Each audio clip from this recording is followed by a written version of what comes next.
दुनिया जुल्म से भर चुकी है, इंसाफ कमजोर हो चुका है, सच दबाया जा रहा है।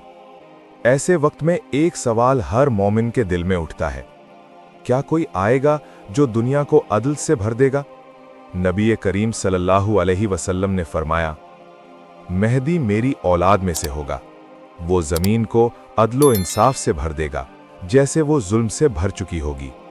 इमाम मेहदी कौन है? इमाम मेहदी अलैहिस्सलाम हजरत फातिमा रजी अल्लाहु अन्हा की औलाद में से होंगे।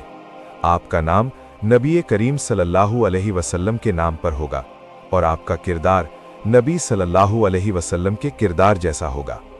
वो आम इंसानों की तरह जिंदगी गुजारेंगे, लेकिन अल्लाह उन्हें एक खास वक्त में जाहिर फरमाएगा। ये कोई कहानी नहीं, ये नबी सल्लल्लाहु अलैहि वसल्लम की पेशगोई है। ज़ुहूर से पहले की निशानियां। ज़ुहूर मेहदी से पहले दुनिया में जुल्म आम हो जाएगा, लोग दीन से दूर हो जाएंगे, जंगें बढ़ जाएंगी, हक को झूठ कहा जाएगा, झूठ को सच माना जाएगा। हर तरफ अंधेरा होगा, मगर इसी अंधेरे में अल्लाह एक चिराग रोशन करेगा और वो चिराग होंगे इमाम मेहदी अलैहिस्सलाम। इमाम मेहदी का ज़ुहूर। एक दिन मक्का में खाना काबा के पास इमाम मेहदी अलैहिस्सलाम जाहिर होंगे। लोग उन्हें पहचानेंगे नहीं, लेकिन सालेह लोग उन्हें पहचान लेंगे। उनके हाथ पर बैत होगी और दुनिया में अदल का आगाज होगा। वो कमजोरों का सहारा बनेंगे और जालिमों के मुकाबिल खड़े होंगे। दज्जाल का फितना और हजरत ईसा अलैहिस्सलाम की आमद। उसी जमाने में दज्जाल जाहिर होगा, जो सबसे बड़ा फितना होगा।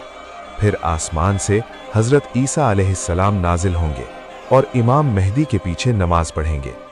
ये मंजर पूरी दुनिया देखेगी, एक नबी और एक उम्मती इमाम। दज्जाल का खात्मा होगा और दुनिया में अमन कायम होगा। हमें क्या करना चाहिए? सवाल ये नहीं कि इमाम मेहदी कब आएंगे, सवाल ये है, क्या हम उस वक्त के काबिल होंगे? हमें चाहिए कि ईमान मजबूत करें, नमाज कायम करें, जुल्म से बचें, सच का साथ दें, दज्जाल के फितनों से बचने की दुआ करें। नबी सल्लल्लाहु अलैहि वसल्लम की दुआ, अल्लाहुम्मा इन्नी औज़ु बिका मिन फितनतिल मसीहिद दज्जाल। इमाम मेहदी अलैहिस्सलाम सिर्फ एक शख्सियत नहीं, वो मजलूमों की उम्मीद है, वो अंधेरों में रोशनी है, वो अल्लाह का वादा है और वो दिन जरूर आएगा जब जमीन अदल से भर जाएगी। अल्लाह हमें उस वक्त के ईमान वालों में शामिल फरमाए। आमीन।